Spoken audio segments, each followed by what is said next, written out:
This video is sponsored by War Thunder.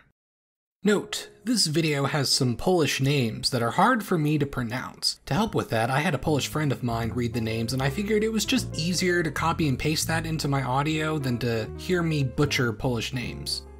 In 1939, World War II broke out as German forces invaded Poland. 25-year-old Polish soldier Jan Tomaszek helped to defend his country, his job being to try and repair bridges and rails bombed by the Germans. As fate would have it, Poland would fall in just under 2 months, and many Polish soldiers who wanted to continue the fight had to do so elsewhere. Jan, along with several other Polish soldiers, would soon find themselves far away from their home, now in the United Kingdom.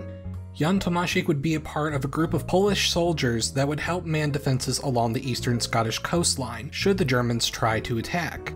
During this time, Jan would marry a Scottish woman named Catherine Kimlin. After participating in the liberation of Western Europe during the final years of the war, he decided he would stay in Scotland to live with his wife. After the war, he got into the business of hotels, at first cleaning them, then owning his own popular hotel. Aside from the hotel being a success, Jan notably got a decent amount of money by never being in debt and doing virtually all maintenance work himself. One day in 1970, Jan took a walk in the forest south of Edinburgh and found a run-down 16th century castle called the Black Barony. Jan loved the idea of buying the castle, restoring it, then converting it into a restaurant hotel that could be even better than the one he was running. Between the money he had saved up and the wonderful reputation with the community he had developed, the plan went into motion and soon became a reality. After decades of living in Scotland, Jan wanted to build a monument to the country that had warmly welcomed him and given him a fulfilling life. Jan had fallen in love with the beautiful forests and mountains of Scotland and decided he wanted to make the best map of Scotland ever. But before we get into the map itself, let's talk about this video's sponsor, War Thunder. War Thunder is the most comprehensive vehicle combat game ever made and is now freely available on both PC and consoles. In War Thunder, you can take command of over 2,500 tanks, aircraft, and ships from 10 major nations ranging from the earliest 20s vehicles to the modern ones of today. The detailed graphics and authentic sounds will place you right into the environment of a powerful war machine as you fight in a worldwide community of over 70 million players in epic PvP battles. Each vehicle includes the details of its individual components, like its engines and fuel tanks, to ensure realistic combat when taking them down. Perhaps my favorite detail of the game is the featured X-ray view of the damage each shot to a vehicle makes, so you can learn and improve on your tactics. There's also a lot of customization in the game, whether the comprehensive decorations for your vehicles or the different types of game modes suited for each player type, whether arcade mode, simulator mode, or realistic mode. Play War Thunder for free on PC, PlayStation, or Xbox now by using the link in the pinned comment or description. Any new and returning players that haven't played in 6 months will also receive a massive bonus pack across all platforms that includes multiple premium vehicles, the exclusive Eagle of Valor decorator, 100,000 silver lions, and 7 days of a premium account. It's available for a limited time only, so be sure to get the game as soon as possible. With the unmatched high quality, this game is perfectly suited for fans of military history. Thanks to War Thunder for sponsoring this video. Jan decided that this new map of Scotland would be a feature at his Black Barony hotel, but it wouldn't just be a big wall map. This would be an outdoor map carved in stone. As it so happened, one of Jan's close friends from back in Poland was an accomplished cartographer named Professor Mieczysław Klimaszewski, who Jan had gone to school with back in Krakow. Upon visiting Scotland to receive an honorary degree from St. Andrews University, he met up with Jan and the two talked about this idea of a giant map of Scotland.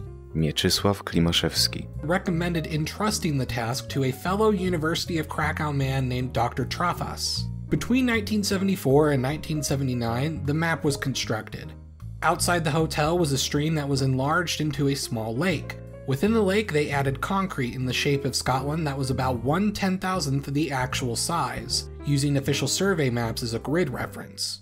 This resulted in a roughly 50 by 40 meter relief map, or about 160 by 130 feet. Aside from the general shape, they also carved out major rivers of Scotland and added textures to represent the hills and mountains. To follow a common standard of military topography maps at the time, the heights of the mountains and hills are exaggerated to about 5 times the height to stand out. Vertical rods were used to mark the height of major mountain peaks as reference, and they poured the concrete around it to fit the shape. While it ended up being more costly than expected, the resulting map was not only stunning, but claimed to be the biggest relief map in the world. During its original run as an attraction, they would even regularly paint it with colors to match the actual environments it was mapping. When asked about the map in an interview, Tomášek said, "This cost me a whole lot. This country is all mountains, and it took more concrete than I thought it would, but I can tell you one thing, no other country in the world has such an attraction, such a map." Despite this amazing attraction, Jan's family eventually had to sell the hotel in 1985. While new ownership reopened the hotel in 1990, Jan himself died in 1991 at the age of 77. As a result, the map began to deteriorate from the lack of maintenance and frost damage over the years. But in 2010, a group of volunteers formed called Mappa Scotland, with the hope of getting a chance at restoring the map and keeping the legacy of Tomášek and Dr. Traffas's contributions alive. Historic Scotland, the government agency responsible at the time for maintaining historic Scottish sites, was happy to support this. After a brief discussion in the Scottish Parliament in 2012, the Great Polish Map of Scotland was officially labelled as a Category B listed building, meaning that it's of enough significant cultural importance to be regularly maintained and preserved. The restoration ended up being completed in late 2017 and then opened to the public in 2018. You can still, of course, visit it today and stay in the Black Barony Hotel nearby. Part of the beauty of maps is how they can enhance your perception of a place by changing the scale of something. I imagine many people seeing the entirety of Scotland to scale can see how beautiful the mountains and rivers it has and develop a new appreciation for it, because now it's just all there in front of you. It's a different perspective. I imagine it also encourages many people to not only want to visit more of Scotland's natural beauty, but to also want to maintain it. My own visit to Scotland back in 2021 showed me how the Scottish excellently mix their historic sites, natural sites, and modern cities together in a way that's just cool and inspiring. This one street in Edinburgh me and my friends walked along, you passed by modern construction, an ice cream shop, a building with a cannonball still stuck in its walls, and then Edinburgh Castle at the end of the street. It was just a cool blend of seeing modern society but with lots of preserved elements from multiple centuries of history, and that's to say nothing about the gorgeous nature in places like the Highlands. I can definitely see why that concrete map was made, and why it's a wonderful contribution to Scotland as a symbol of appreciation and preservation. It's an awesome map. Once again, thanks to War Thunder for sponsoring this video. Don't forget to play it for free on PC, PlayStation, or Xbox using the links below.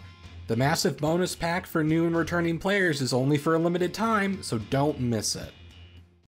Hope you liked this first episode of Awesome Maps. I hope to continue this as a series. If you've got an idea for an awesome map that perhaps I should cover in the future, let me know in the comments. I'm Emperor Tigerstar, and I'll see you guys next time.